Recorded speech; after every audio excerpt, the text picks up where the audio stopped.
final hour to go as we begin to wrap up the 2021 municipal elections. The Electoral Commission leadership is back again to brief the nation on the developments in terms of how South Africans are voting. Without much ado, it's been a very long day. I want to call to the podium Dr. Nomsa Masuku, Commissioner of the Electoral Commission, to give an update to the nation. Dr. Masuku.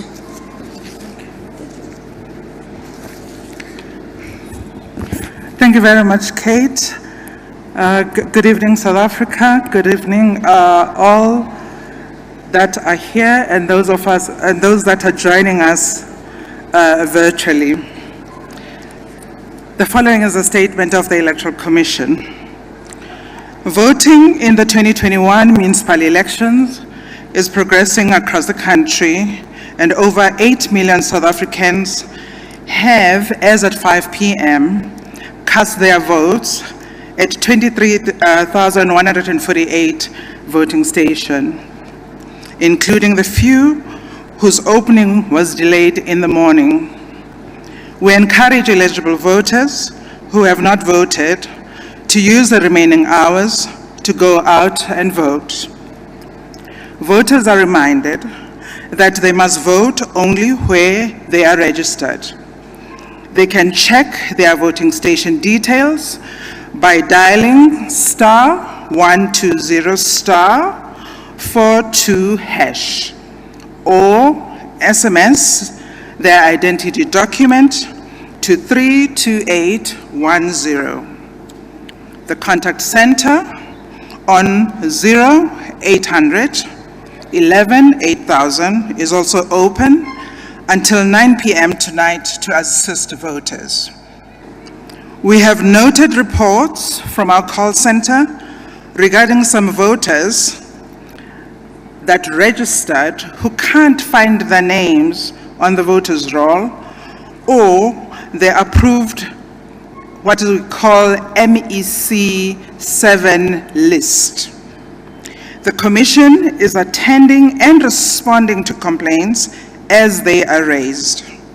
The MEC 7 list has been updated, and we continue to communicate with affected voters.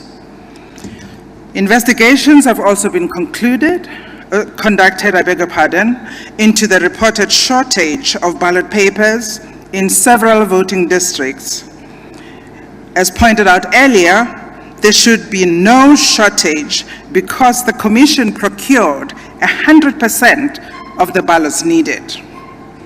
We are happy to report that the shortages from distribution issues have been resolved, and the Commission continues to monitor voting station performance in this regard.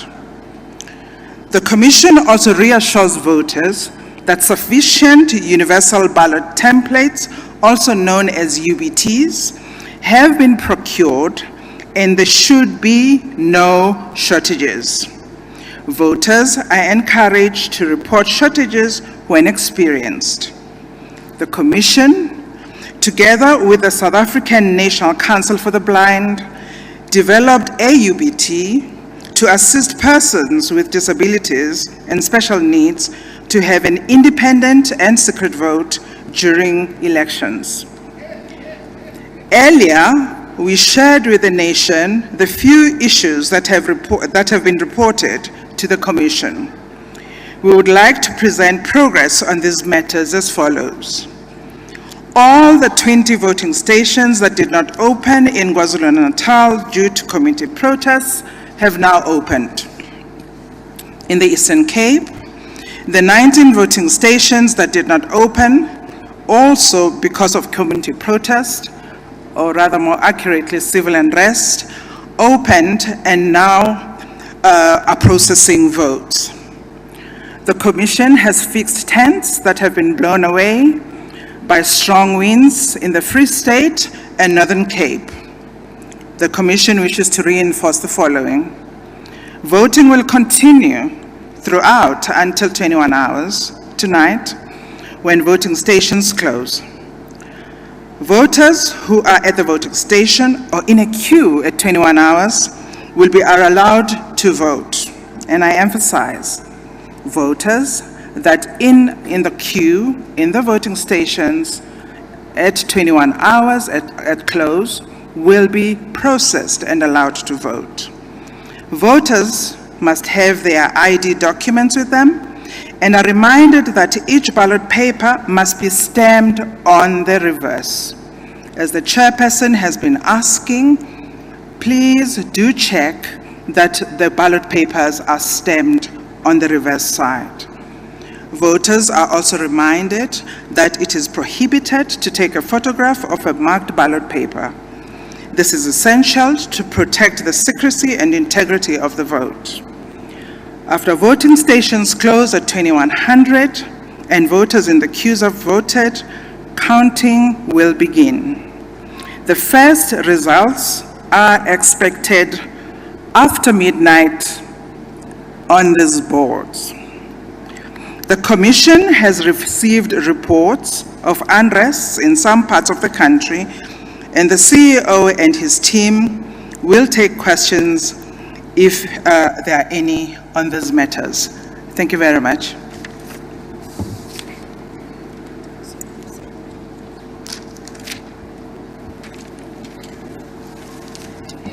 Thank you very much, Dr. Masuku. I'm going to open the floor for questions. State your name and the media house. If a question has been asked, please do not repeat it. We are counting down. 9 o'clock, we must be ready for our officials and voters as they close the voting station. I've got 3 questions this side. If my colleagues can assist me, I've got 3 this side. Is the first batch of questions. Thank you. My name is Noni Mukati from Independent Media. Can we have a breakdown on the voter turnout in various provinces? And the breakdown should include the demographics, as the youth, how many youth, young people voted, as well as women and men. Thank you. My name is Njanji Chauke from the SABC News Channel. 8 million voters having voted or cast their ballots by 1700. What does it tell you as the IEC in terms of voter turnout? Are you happy that, is that an indication of a good turnout or of a poor performance? And then, yeah, just the question that I just wanted to know in terms of turnout. Thanks. Good evening, Kaya Koko from the Mail and Guardian. May I please request a bit of volume up? Please speak a bit loudly. Sorry. Thank you so much. Sorry about that. My name is Kaya Koko from the Mail and Guardian. I just wanted to know whether the IEC has actually tabulated the number of people who stayed away because their names did not appear on the voters' roll, and whether this had an impact in the low numbers turnout that we've seen so far as of 5-6 p.m. and as well the new system that the IEC introduced to check voter registration, in particular VDs. Does the IEC accept that its malfunctions or alleged malfunctions was the reason for people not being on the voters' rolls when they were registered in those areas? Thank you. Okay. I've got 3 hands this side. Good evening. My name's Dr. Sizwe Mpofu-Walsh. I'm here as an analyst with Newsroom Africa. My question follows on the previous question, which relates to the registered voters who were unable to vote and the MEC 7 list.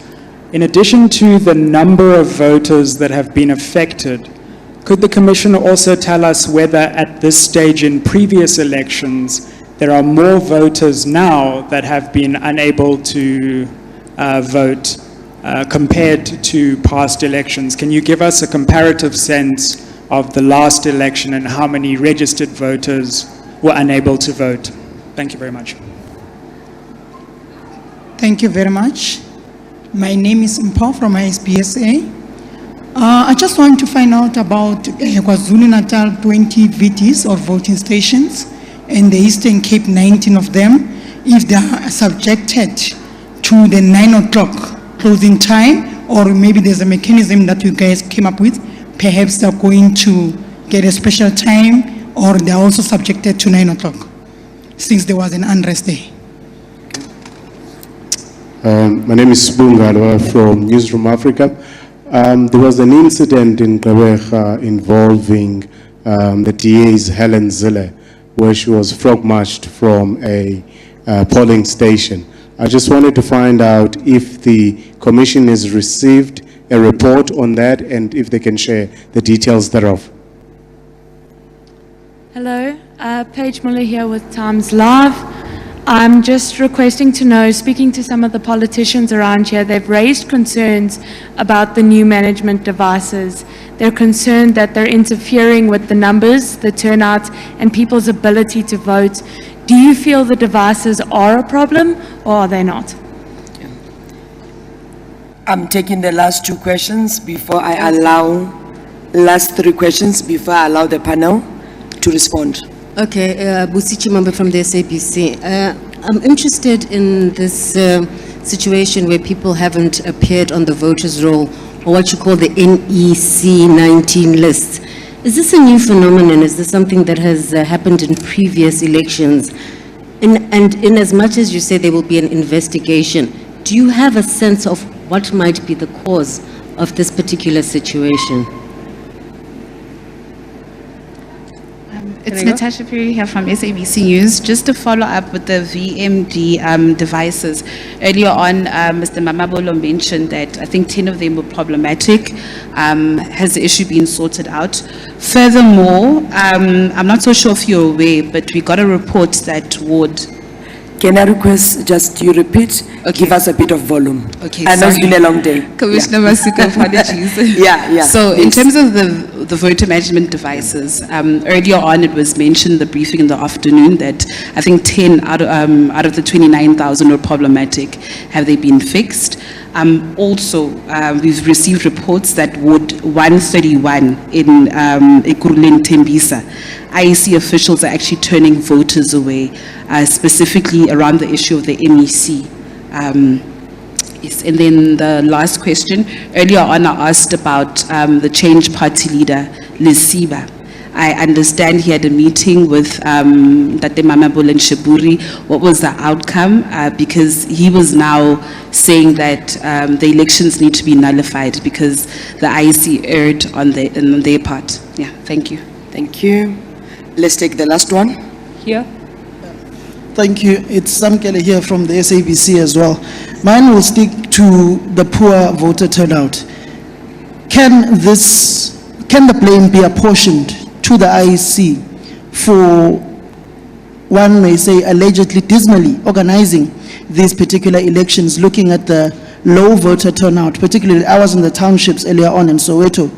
The voter turnout was so bad that you would see people literally having parties, drinking, and socializing with their friends instead of going to the polls. Have you, as the IEC, as a collective, failed to advertise and to essentially get those South Africans to go out and register? And if those who are registered, out of the 26 million that have registered to go out and essentially vote, have you failed in that particular mandate? And in essence, the second question would be, is this a vote of no confidence against the current political system and the political parties that are on the ballot? Because with voters not going out, they're essentially voting and they're voicing out that they're not content with the current political parties. Thank you. Juanita Hunter from News 24. I just want to find out in terms of the resolving of those people who are not on the voter list because of the voter management device. How many people are we talking about? There was a number of 32,000. If you could just confirm the number, and will this be resolved by 9 p.m.? It's now 8:21. What happens to those people? And then you said 8 million people voted at 5 p.m. That's about 30% voter turnout. What are you expecting? What is the percentage that the IEC is expecting? And is it fair to say that this may be the lowest voter turnout in election history in South Africa? Thank you. May I pause this group of questions? Let me allow the panel to deal with these particular questions. After that, we'll take another round. We've got voting stations closing at 9. We're going to spend a limited time here. IEC panel, if you may please respond from where you're sitting, the number of questions. Thank you, Kate. If I may respond to the issues regarding the VMD, and then also maybe just make some comments in terms of the numbers. There was a number of questions, so let me just try and give one response to ensure that I address all of them. The first question was, how does the number of voters on the pre-approved, alternatively put by some, the number of voters who are not on the voters list compared to other years? I think first of all we need to take into consideration that we have new technology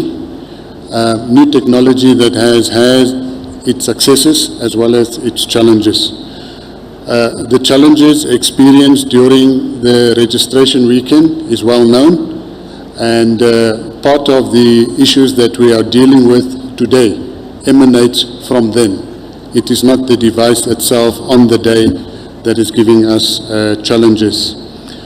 We've had, and we shared this with our political parties up until last week, quantified the number at about 140,000. These are voters who we have detected. They have registered on or before the proclamation date. We have therefore determined that they are eligible, and we have ensured that they are enfranchised by including them on this list within a legislated framework. It is not a figment of the imagination. It is operated within a legislated framework. Parties were given copies of these lists, and we had also incorporated this into our voter management technology so that it would be no inconvenience whatsoever to the voter, as when a voter's ID would be scanned, that the voter would then be indicated that he would have the option of the MEC 7 and he would then vote flawlessly. This morning we discovered that there were additional records residual on our voter management devices. Today was the highest number of voter management devices that we had switched on. We had in excess of 30,000 of our 40,000 devices that were switched on, and in the process, residual records that were still on the machines were uploaded. The exact number was 67,000 of these voters. And once again, we did our utmost to ensure that these voters are not disenfranchised.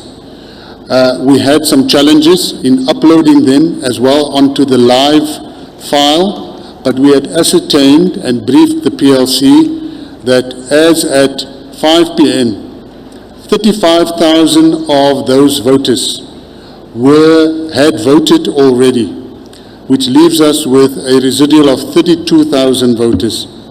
Of those 32,000, only 6,000 were scanned on these devices and they were not issued a ballot. To ensure that these voters do not miss out, we have sent out an SMS where we have contact details for these voters, apologizing and asking them please to return to the voting station to cast their vote. The remainder are voters who has not as yet been to the voting station.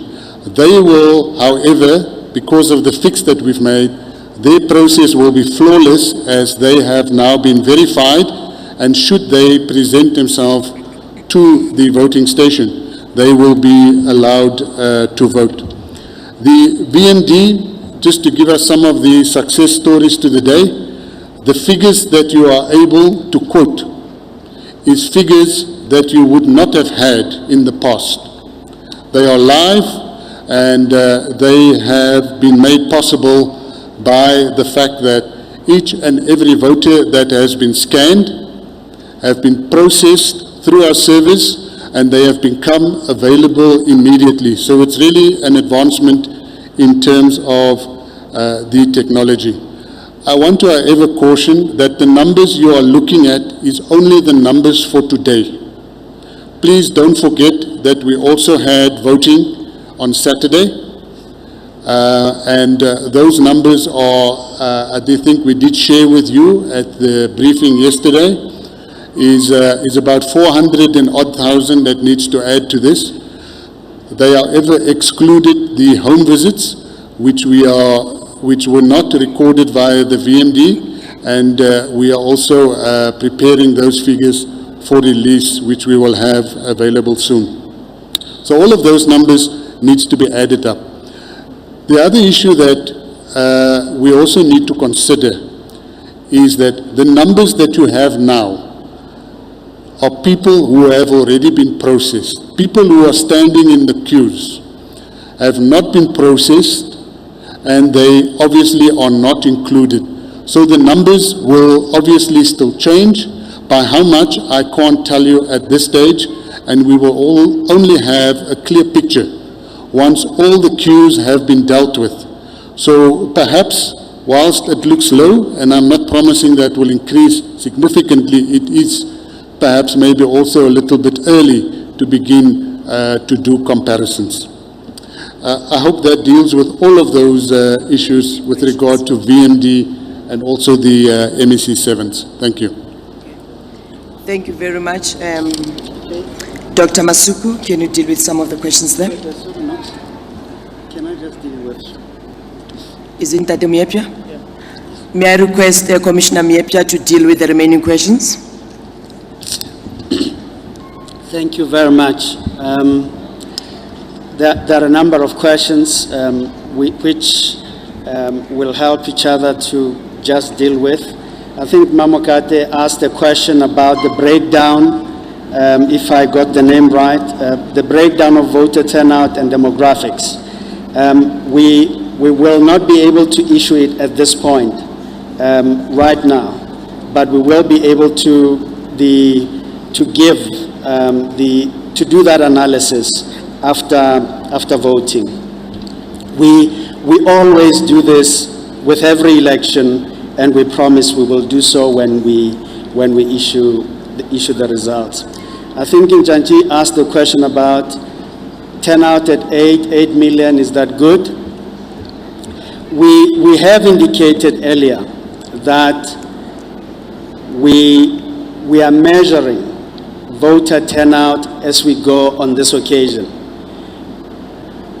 We are not able to give you comparative figures today, but at the next election and things, that's really what we're trying to do. So we will be, at the end of the day, we will tell, whether we have done well or we haven't. I have noted the question being asked really about turnout, and I think Samkelo asked it even harder and said, have we failed in communicating, or is this, a thing about a vote of confidence or the lack thereof in politics? I want us to keep that question if we can. Let's get to closing, because as you will recall, every voting station will keep a complete record. With every result, there will be a number of persons that came to vote, persons that were on MEC 7s, and persons that may have lodged objections. In other words, those that came, or that record will be complete, and we will be able to assess that, and we'll deal with the question, whatever it's telling us, we will deal with. But there's even a more important thing we must remind each other. In every election, the Electoral Commission does a survey. We use the Human Sciences Research Council to do that. They are on duty doing that. Part of that is asking persons what challenges they've had and so on and so forth. I know we will share that study before the end of the results center closing. You know, before we issue the final results, that information will also be made available to you. Natasha asked the question about change and the work or discussions that were underway. Indeed, discussions have been underway. We would want to invite you as the media to stay here. After this briefing, we will have a joint statement with change. And that's all I can indicate at this point. We have been dealing with quite a few things. You know, people you don't see here are working elsewhere, and we have an update for you there. There was an issue raised about, Sizwe asked the question about turnout. I think I've answered you that we can't compare immediately now, because this information we're harvesting, we've never harvested in the manner that we do today. The old scanner wasn't able to do this. The new one is helping us. And I think it's important, in addition to what Granville was saying, the reason we want to use this, it's not because we have to use it in law. We can simply brush it aside and do this. We believe the value in using it is to help us to serve our voters better, to understand their behavior so that we can deal with it, but also to give you information that you can use, and parties the information that they can use, that they can see who's turning out, well, the numbers of persons turning out, and if they feel in a particular area, you know, the turnout is low, they can go and mobilize there, but we're not there yet. This is work in progress. We're not required to do so in law. We are doing it as an initiative that we are asking you to help us even as we go into the future. Surely at the next elections and things like that, we will do very well at this. May I request Dr. Masuku to deal with the remaining questions? There was a last one on closing of voting stations in places. We reiterate our position. The Commission looks at the lay of the land. It looks at where challenges may have arisen in the course of the day, where we need to extend voting hours. We have those instruments in law available to us, and we exercise them as the situation calls for us to do so. Thank you very much. Thank you very much. Chairperson wants to add something. Chairperson, Mr. Mashinini. Thank you. I think there was another question asked as to whether is the Commission aware of the alleged frog marching of Madam Zille. At this stage, we hadn't received that information, but certainly I think in due course we'll find out about that situation. Again, I think there is also the question as to whether there is any possibility of nullifying the election. The party concerned has had amicable discussions with the Commission, and a separate media statement on joint basis will be made to that effect. And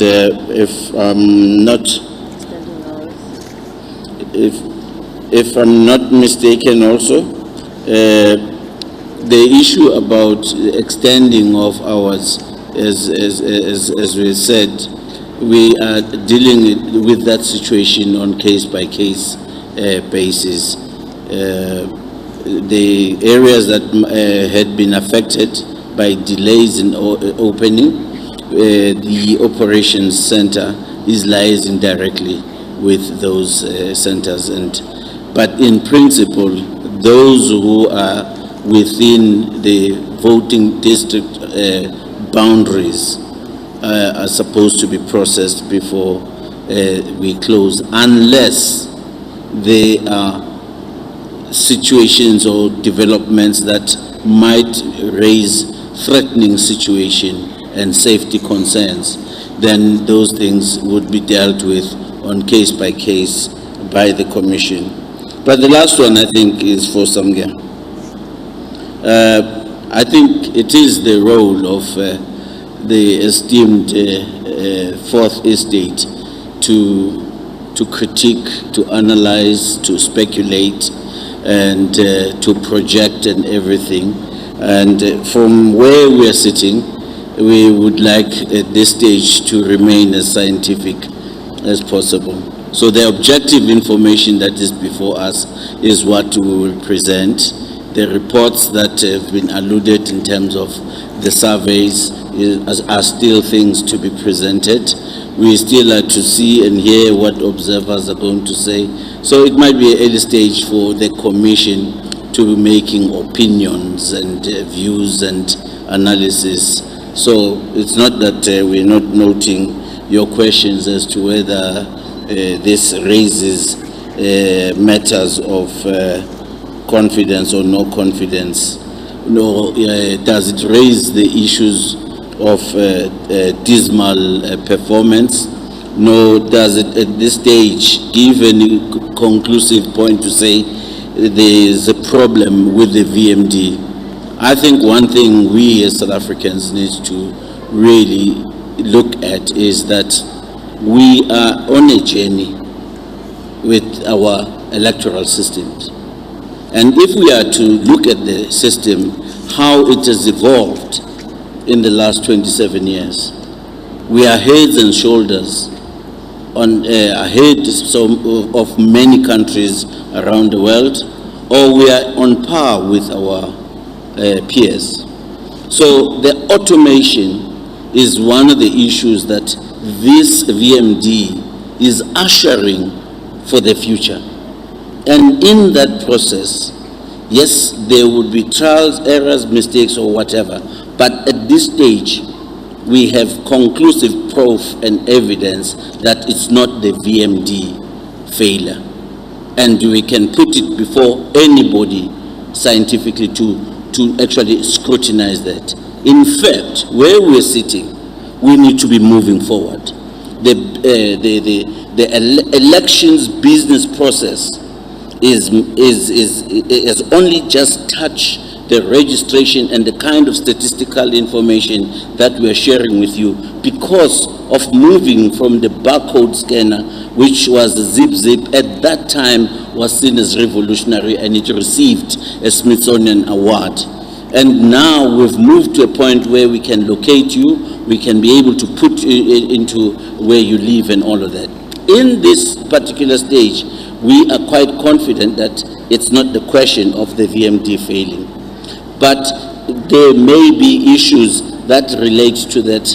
We had limited time frame in uploading certain information because of, we know, the truncated time frame from 86 days to 42 days required that this institution should perform what is probably close to a miracle.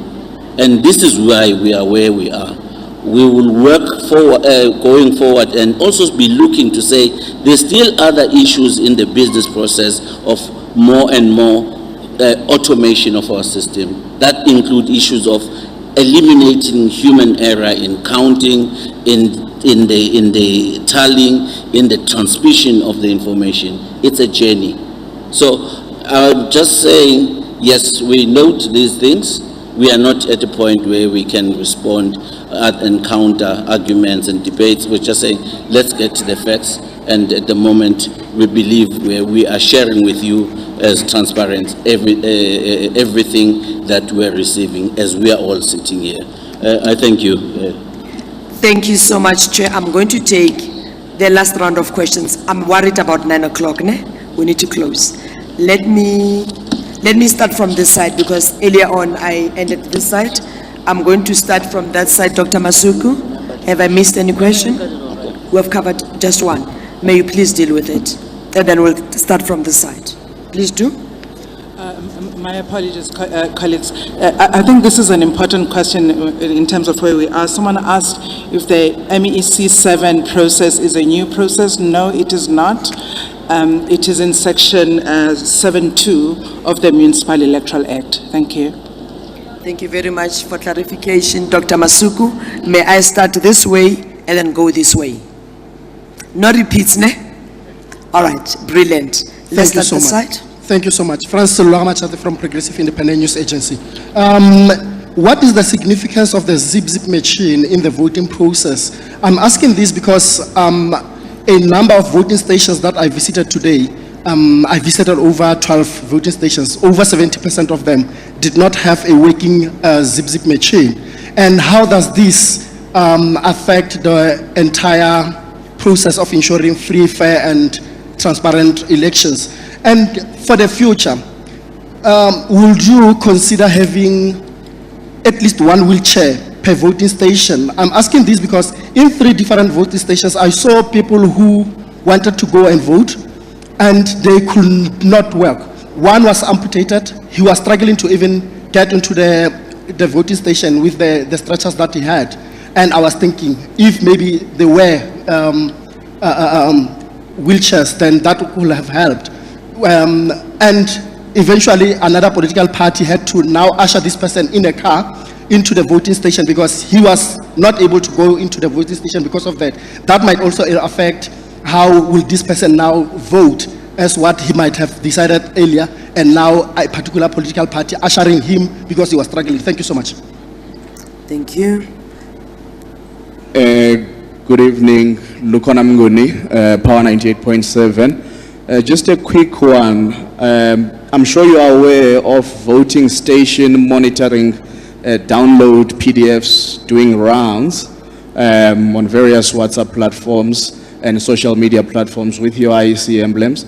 However, those downloads for 1,800 hours and 1915 are actually at the same figure, 6.8 million. Now, clearly, this might contribute confusion in the communication process and creates doubt in the figure that you have just noted now of 8 million. Secondly, back to the point I'd raised in the previous briefing, this investigation on shortage of ballot papers doesn't have figures. How many voting stations are you aware that actually ran out of ballot papers before 12 p.m., which is something that should never ever be happening? And as I had asked, who is going to be taking accountability for this, and what was the turnaround time on average on those voting stations that actually ran out of ballot papers quite prematurely? Thank you. Salailo Makwidiri here, Salam Media and One Nation FM. I just want to quickly find out if the voting stations that were hardly affected by the VMDs, are they going to receive an extension, number one? Number two, have they been identified? And if so, can maybe the chair share with us? And also, would the IEC consider increasing the general time of the elections, considering the low voter turnout and the failures with the VMDs? Good evening. Hang on, just hold this side. Just hold this side. Let me finish and then come this way. Thank you very much. Good evening. Thank you very much, Kate. Mahlatse Mahlase, Eyewitness News. And Tata Mashinini, you are defending the machines, and I just want clarity. You are saying that they have not failed, but my understanding of the process was that it started off with the registration weekend when you couldn't upload the people that had come forward to register. And that is why we have an issue of people that are not necessarily appearing on the voters' roll, even though you've made a process and trying to help. But you're sending people SMSs to come back and vote, etc. The second issue is that all of the, or at least most of the political parties we've spoken to have complained about these machines, that when they are offline, they delay voting, and in places where those queues are then long, then people lose faith and they give up and they leave, or it happens that they're not at the right place after having stood in a queue, then they give up and vote. So I'm just trying to get clarity when you defend the machine itself. Where then is the problem? Is it network? Is it, what exactly is the problem?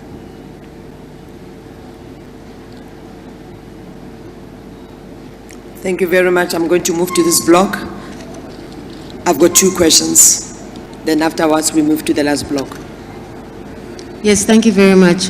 You did mention that there were other incidents of unrest, and you said you might be able to give us some kind of detail about that unrest that you picked up. Can you tell us a little bit about that?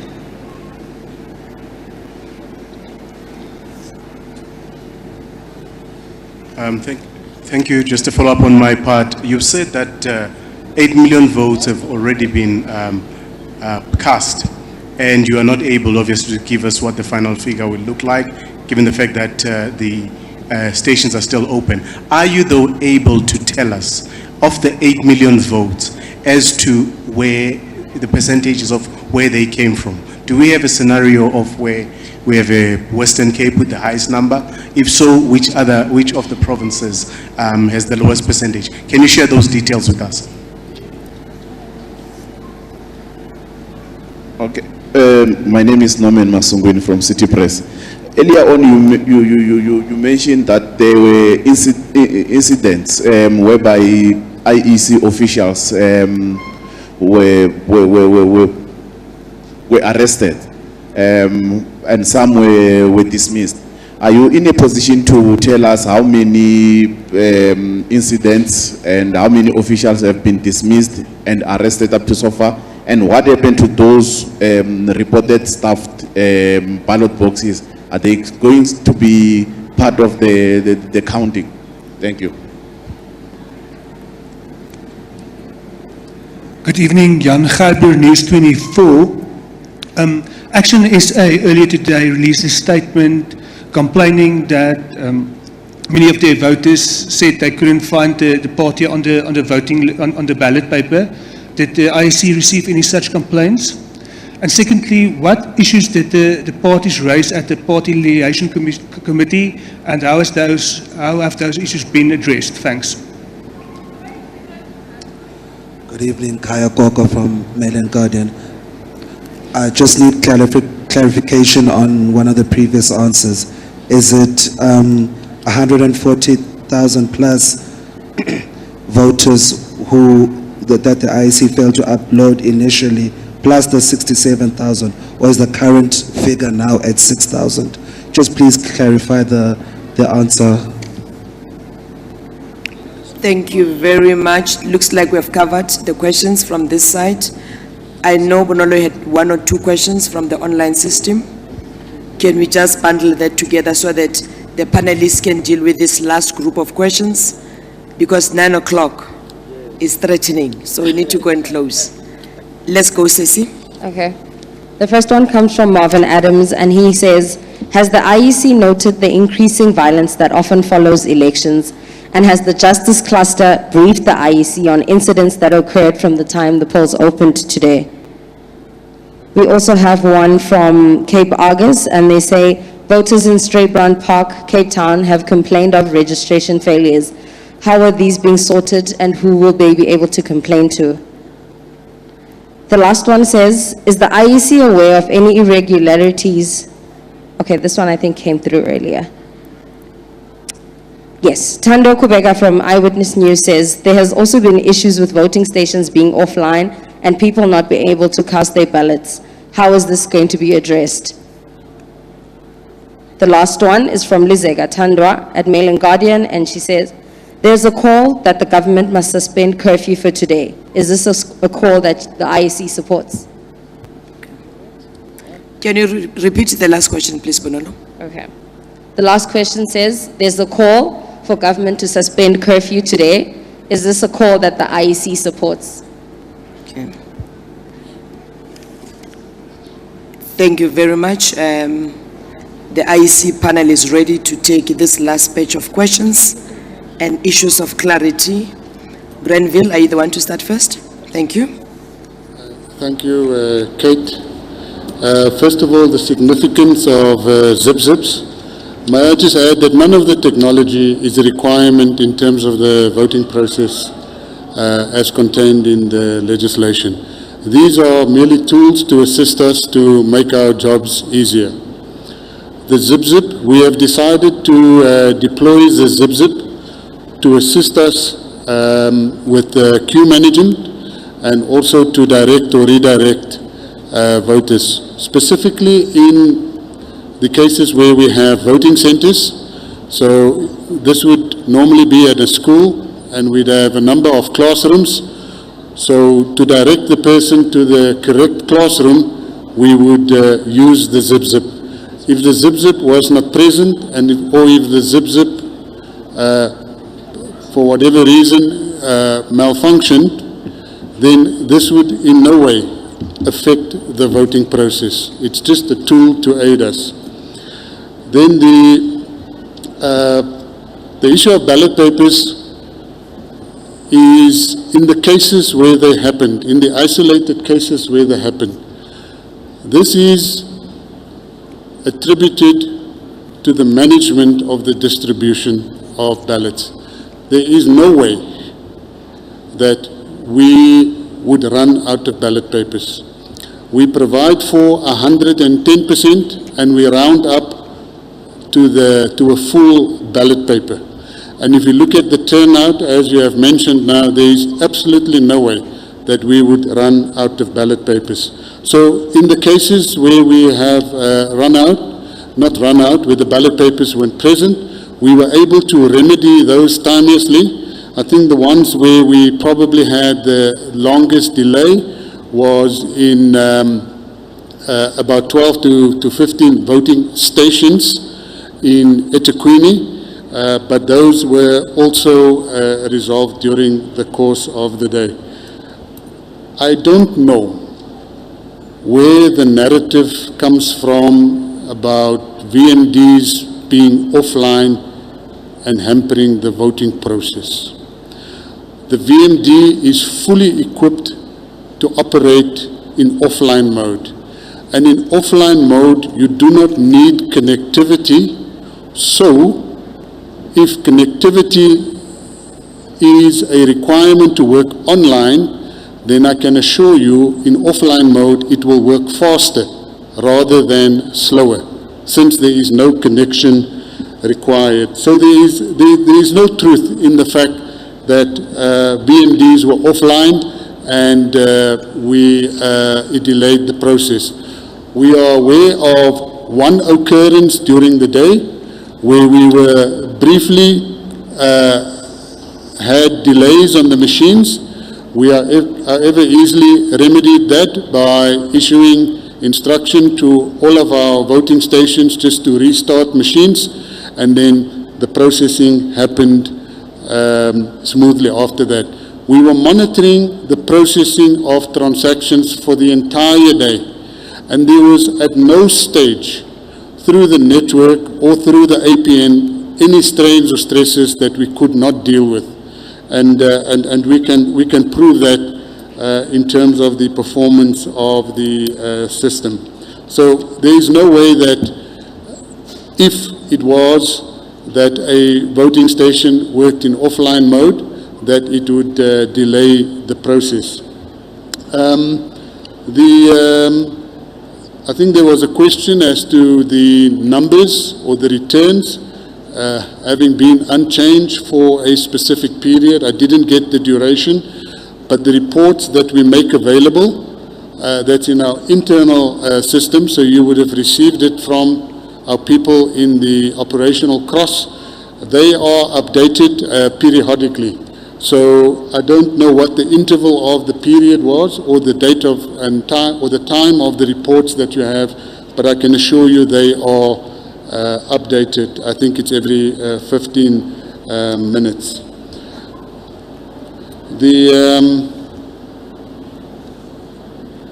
I think that some of the questions were repeated. So just to go through them again, voting stations that were offline, it cannot be, as after what I've explained, that voters were not able to vote, because this does not impact on the process at all. Thanks. May I request Dr. Masuku to deal with the question of a wheelchair on our voting stations, please? Thank you very much, Kate. I think at this point in stage, we can only welcome the recommendation. How we deal with recommendations is that after an election, we have a different debriefing process that looks at how we can improve. If you, with your permission, can we please deal with that question, that suggestion at the time? But thank you for the offer. Ladies and gentlemen, thank you very much. We've got a very, very long night.